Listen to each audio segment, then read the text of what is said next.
Ya, pagi ni dah siap pasang reverse camera. Okey, ini kereta baru beli lah, bukan kereta baru, cuma baru beli. Okey, kita tengok depan macam mana ya. Tengok.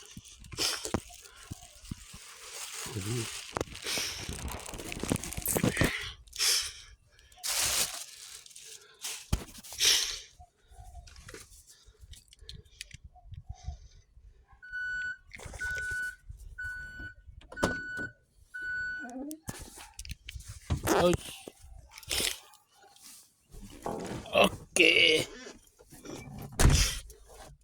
Inilah hasilnya.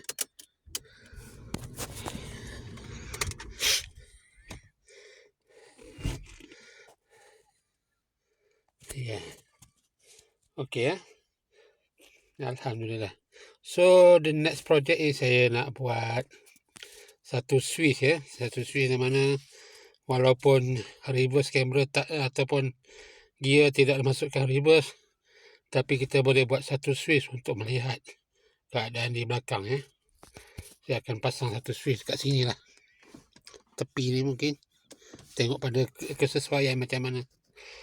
Okey, inilah projek yang dah lama tak buat. Ini merupakan projek untuk kereta sendirilah. Hitari yang dirosak, yang baru saya postkan baru-baru ni dah ditukar. Yang ni sekarang reverse camera.